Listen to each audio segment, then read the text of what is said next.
Hello, I am sure that if you are finding this video right now, it is because you are wanting to find a way to look up your own astrological placements and start learning more about your natal chart astrology. This is a very fun process and I am so excited for you to go down this road. I will say that my name is Felicia and every week I share a little bit from within. My website is abitfromwithin.com. I have a podcast called the A Bit From Within podcast, and every week I'm here helping you find a sense of deeper self-acceptance and self-love and sharing my own journey with you. I'm also a certified astrologer, and so I can also kind of begin to show you the roadmap of all the things that are happening astrologically for you. But I will say that I started this journey on my own, and I would want to give you that permission and that the tools that you need to start researching, because there's so much great information out there. So let me show you my favorite way that you can find out what your natal chart looks like right now. Way to get a very basic understanding of your planets and quick information. So you can come right here, you can type in your name. We're just going to use a fake name right now. You can type in your place you were born, the date of your birth. Let's just go with 2000. Perfect. And then whatever time of day you were born. Let's say you were born at 3:00 p.m. and you're going to click Create Chart.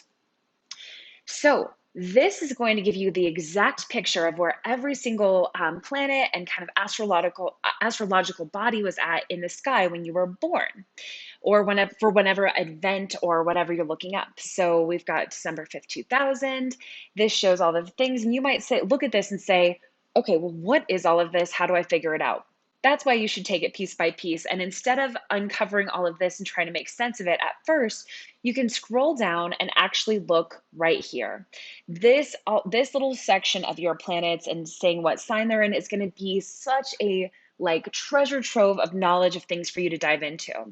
I recommend, if you're just beginning, just find one thing, like start with your moon sign.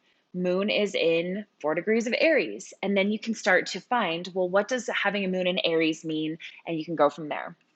And if you want to take it up one other kind of step, you can look at what house it's in. So you can see here, this wheel is divided into 12 different sections. And each of these sections in astrology is called a house.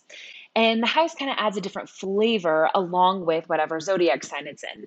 So you can kind of look here, and I can see just from here that this is in the wedge of the 12th house, Moon in Aries in the 12th house. But if you're kind of overwhelmed, again, they have another spot. So you can always find your planets here. And at the very bottom of the page, yes, you should and can read all of this, but you can go down to this section on houses and look for moon here, and voila, you'll see it, moon in the 12th house. So there you have it. That's how you find it out. It's that simple. And you can do this for your moon sign, like I said, or you can start to do it for all of the other planets and placements. I usually say, don't try to get too overwhelmed, especially if you're wanting to kind of integrate more of this work. Start with just one planet at a time. Google it, look it up, research it in a book. There's so much information out there. And of course, if you do want to take it to the next level and you want to have a conversation with somebody like me, a certified astrologer, who can give you a little bit more information and kind of tie it all together for you, then that is a really beautiful gift that you can give yourself. You can stay in touch with me here on YouTube. You can find me on TikTok at Felicia Marty. You can subscribe to our email list on abitfromwithin.com. I've got so many cool blogs on there. And of course, you can tune into my podcast every week, the A Bit From Within podcast, where I share a little bit from within, and I also include a little bit of what's happening astrologically every single week. I hope this was helpful for you, and I look forward to connecting with you again soon.